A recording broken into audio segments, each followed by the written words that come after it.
జగదీశ్వరి ఇంట్లోనికి వస్తూ ఉంటుంది. అది చూసి చంద్రకళ అయితే జగదీశ్వరితో, అత్తయ్య ఒక్క నిమిషం అత్తయ్య, నేను కొత్తగా వ్యాపారం స్టార్ట్ చేస్తున్నాను, మీ ఆశీర్వాదం కావాలి అత్తయ్య అని చెప్పి జగదీశ్వరి కాళ్ళ దగ్గర పడి ఆశీర్వాదం తీసుకుంటూ ఉంటుంది. దాంతో జగదీశ్వరి ఏం మాట్లాడకుండా మౌనంగా ఉంటుంది. ఇక జగదీశ్వరి చేతిలో ఉన్న పూలైతే చంద్రకళ మీద పడతాయి. అది చూసి చంద్రకళ అయితే చాలా సంతోషిస్తుంది. ఇక అక్కడ ఉన్న శృతి వాళ్ళైతే అది చూసి షాక్ అవుతారు.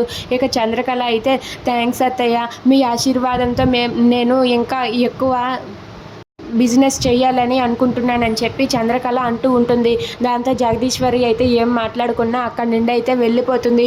ఇక చంద్రకళ అయితే జగదీశ్వరి వైపు చూస్తూ చాలా సంతోషిస్తూ తన వ్యాపారాన్ని అయితే మొదలు పెడుతుంది. ఇక చంద్రకళ రోడ్డు మీదకి వెళ్ళి తనైతే వ్యాపారాన్ని మొదలు పెడుతూ ఉంటుంది. అలా వ్యాపారాన్ని మొదలు పెడుతూ తనైతే బిజినెస్ని అయితే స్టార్ట్ చేస్తుంది. ఇక అక్కడ ఉన్న కొంతమంది రౌడీలు చంద్రకళ దగ్గరికి వెళ్ళి చంద్రకళని ఆట పట్టిస్తూ ఉంటారు. అది చూసి అక్కడ ఉన్న చంద్రకళ ఒక్కసారిగా షాక్ అయిపోతుంది. ఇక వాళ్ళైతే చంద్రకళ మీద చేయి వేయబోతూ ఉంటే ఇంతలో అక్కడికి విరాట్ వచ్చి వాళ్ళని అడ్డుకొని చంద్రకళని సేవ్ చేస్తూ ఉంటాడు. అది చూసి అక్కడ ఉన్న చంద్రకళ చాలా సంతోషిస్తుంది.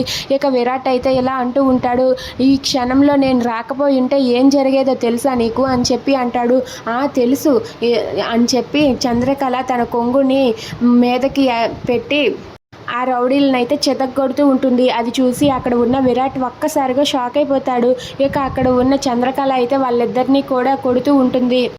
దాంతో విరాట్ అయితే దీనికి పొగరుతో పాటు పవర్ఫుల్ డైలాగులు కూడా ఉన్నాయి అని చెప్పి అనుకుంటూ ఉంటాడు. ఇక వాళ్ళిద్దరూ కూడా చంద్రకళకి భయపడి సారీ అక్క, ఇంకెప్పుడు అలా చెయ్యము అని చెప్పి వాళ్ళు చంద్రకళకు దండం పెట్టి అక్కడి నుండి వెళ్ళిపోతారు. అది చూసి విరాట్ అయితే చాలా సీరియస్గా అక్కడి నుండి వెళ్ళిపోతాడు. ఇక విరాట్ కూడా వెళ్ళిపోతూ ఉంటే అక్కడ ఉన్న చంద్రకళ అయితే మై డియర్ హస్బెండ్ అని పిలుస్తూ ఉంటుంది. దాంతో విరాట్ వెనక్కి తిరిగి చూస్తాడు. చూసేసరికి చంద్రకళ అయితే అంటూ ముద్దు పెడుతూ ఫ్లయింగ్ కిస్ ఇస్తుంది. అది చూసి విరాట్ అయితే చాలా కోపంతో రగిలిపోతూ ఉంటాడు. అలా చంద్రకళ విరాట్తో సరదాగా ఉంటుంది. అది చూసి విరాట్ అయితే ఏం చేయలేక మౌనంగా ఉండిపోతాడు. అలా చంద్రకళ విరాట్ వాళ్ళిద్దరూ కూడా ఎడబాటుగా ఉంటారు. If you like this video please like, share and subscribe friends. Thanks for watching.